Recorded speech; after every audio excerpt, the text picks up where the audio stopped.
ஒருத்தன் சொல்ல முடியுதா இந்த நாட்டில் வராது, பிஜேபி வளராது, வளர விட மாட்டோம் என்று சொல்ல முடியுதா? ஐயா ஸ்டாலின் எல்லாம் வந்துருவான். ஒரு வாயில் காவலன் போடுற, நீ வாட்ச்மேன் போடுற, அம்மா நீங்க போய் படுங்கம்மா நான் பாத்துக்கிறேன்னு சொல்லணும். அவன் அதை விட்டு அம்மா கதவை பூட்டிக்கிறங்கம்மா, 2-3 தாப்பா போட்டுக்கிறங்கம்மா, அம்மா ஜன்னல் நல்லா பூட்டிக்கிறங்கம்மா, அம்மா அடைச்சிக்கிறங்கம்மா, அம்மா தட்டி பாத்துக்கிறங்கம்மா, நீங்க உள்ள போனோன்னா நான் தூங்கிடுறேம்மா. கோழைகளை போய் அதிகாரத்தில் உட்கார வச்சு காலங்காலமாக இப்படி ஏமாந்து கேவலம் இது. இன்னும் அவன் சொல்றதுக்கெல்லாம் நீ நம்பிக்கிட்டு இருக்க சிறுபான்மைன்னு. ஒரு தடவை கூப்பிட்டு எப்படி சிறுபான்மை? சரி நான் சிறுபான்மை இஸ்லாம், நான் சிறுபான்மை கிறிஸ்தவன், மதத்தின் பேரால் நான் சிறுபான்மை, நீ பெரும்பான்மை. எதன் பொருட்டு? எந்த அடிப்படையில் நீ பெரும்பான்மை? எந்த அடிப்படையில்? மதத்தின் அடிப்படையில். எந்த மதம்? இந்து மதம். அப்போது நீ மதவாதத்துக்கு எதிரானவன் என்று பேசியது எவ்வளவு பெரிய ஏமாற்று, எவ்வளவு பெரிய ஏமாற்று. இப்ப மதமாகத்தான் எங்களை பார்க்கிற, மனுஷனா கூட பார்க்கல. எப்படி கேவலம்.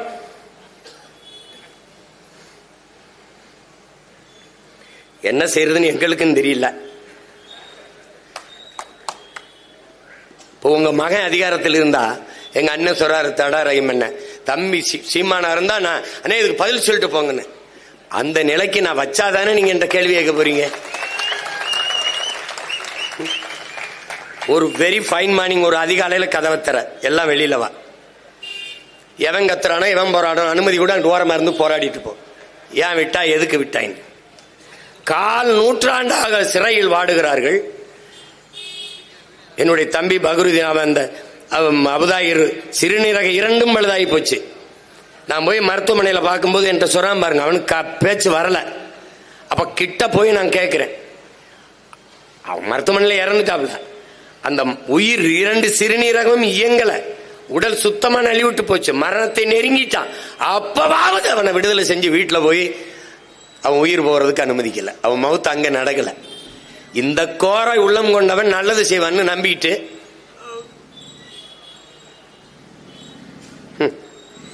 உச்ச நீதிமன்றம் எங்களுக்கு உடல் நலிவுற்றுச்சு, நீங்க முன்விடுப்பு கொடுங்க, எங்களுக்கு விடுதலை செய்யுங்கன்னா சரி அதை விடுதலை செய்யலாம்னு சொல்லும் போது, அரசுக்கு பரிந்துரைக்கும் போது, அரசு என் தம்பி சொன்ன மாதிரி பதில் மனு தாக்கல் பண்ணுது.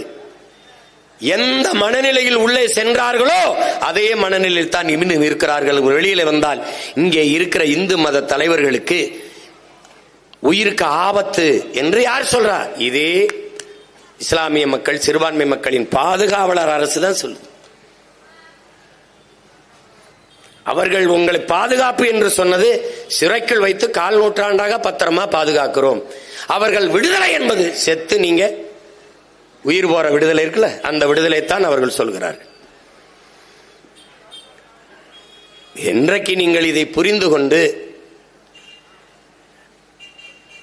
என்னைக்கு நம்ம மாறுறதுன்னு யோசிச்சு பாரு. இப்ப எங்களுக்கு வேற வழி இல்லை. எவ்வளவு காலத்துக்கு இதை நீங்க நம்பி சொல்லு. இவ்வளவுக்கும் புரட்சியில் பூத்த ஒரு மதம், அநீதிக்கு எதிராக நின்ற மதம், ஒரு மார்க்கம் உங்களுக்கு தெரியும். எங்க அண்ணன் தடா ரஹீம் அவர்கள் எது நமக்கான அரசியல்னு ஒரு கூட்டம் போட்டாங்க. அதுல நீங்க இஸ்லாமிய மக்கள், கிறிஸ்தவ மக்களை சாத்தானின் பிள்ளைகள் சாத்தானின் பிள்ளைகள்னு சொல்ல, சாத்தானின் பிள்ளைகளாக ஆகிக் கொண்டிருக்கிறீர்களேன்னு சொன்னேன். அதுக்கு நான் விளக்கம் கேட்டேன், பதில் உங்ககிட்ட நீங்க உங்க எல்லாத்தையும் கேட்கிறேன், நீங்க சொல்லுங்களேன். சாத்தானின் செயல்கள் எது எது? தீய செயல்கள் ஹராம் எது எது? பைபிளில் சாத்தானின் செயல்கள் என்று எது இருக்குது? சாத்தானின் செயல்கள், தீய செயல்கள் என்று எது குர்ஆன்ல இருக்கு? அதை எல்லாம் இந்த கட்சிகள், ஆட்சிகள் செய்யுதா இல்லையா? அதான் என் கேள்வி. இருக்குதா இல்லையா? மதுக்கடையை திறந்து வச்சு பல லட்சக்கணக்கான பெண்களின் வாழ்க்கையை, தாலி அறுத்து வாழ்க்கையை, பல கோடிக்கணக்கான பல லட்சக்கணக்கான உயிர்களை பறிப்பது ஹராமா இல்லையா? சாத்தானின் செயலையா இல்லையா? சொல்லுங்க. ஹீரா மலையில் இருந்து தானே நபிகள் இறையருள் பெற்றார்.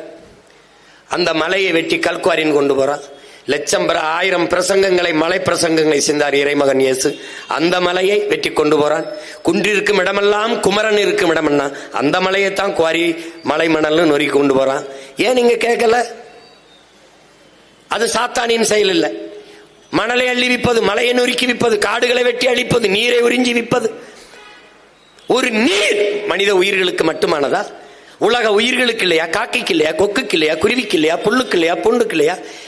எல்லாவற்றுக்குமான அந்த உயிர் பாலை உறிஞ்சி விற்கிறானே, இதை அனுமதிக்கிறானே, இது ஹராமா இல்லையா? சாராயம் குடிச்சு செத்தவனுக்கு 10 லட்சம் கொடுக்குற அரசு, இது ஹராமா இல்லையா? நாட்டு பாதுகாப்புக்கு செத்து வந்த ராணுவ வீரனை பார்க்கவே போகலையா அரசு, இது குற்றமா இல்லையா? பிள்ளைகள் படிக்கிற பள்ளிக்கூடத்தை கட்ட துப்புள்ளாத அரசு 100 கோடிக்கு சமாதி கட்டி புதகுழிய கட்டி குளிரூட்டி போட்டிருக்க, இது ஹராமா இல்லையா? என் மக்கள் ஆக்கிரமித்தாவிட்டார்கள் என்று புதுக்கோட்டையில அறந்தாங்கிலே வீட்டை இடிக்குதே, 500 வீட்டை. அதிராம்பட்டினத்தில் இடிக்குதே.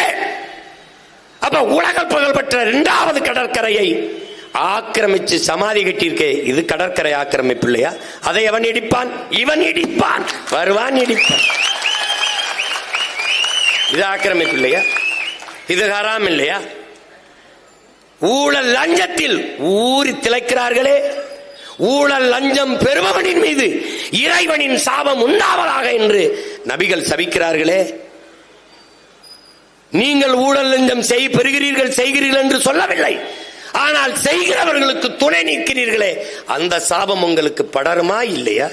வருமா இல்லையா? இவர்கள் ஊழல் லஞ்சம் ஊறி திளைக்கிறார்களா இல்லையா?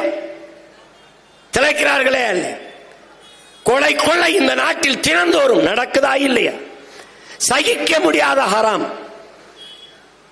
இதை தொடர்ந்து செய்கிற அதிகாரத்திற்கு நீங்கள் வாக்கு செலுத்தி வலிமை கொடுத்தால் சாத்தானுக்கு செய்கிற சேவையா இல்லையா?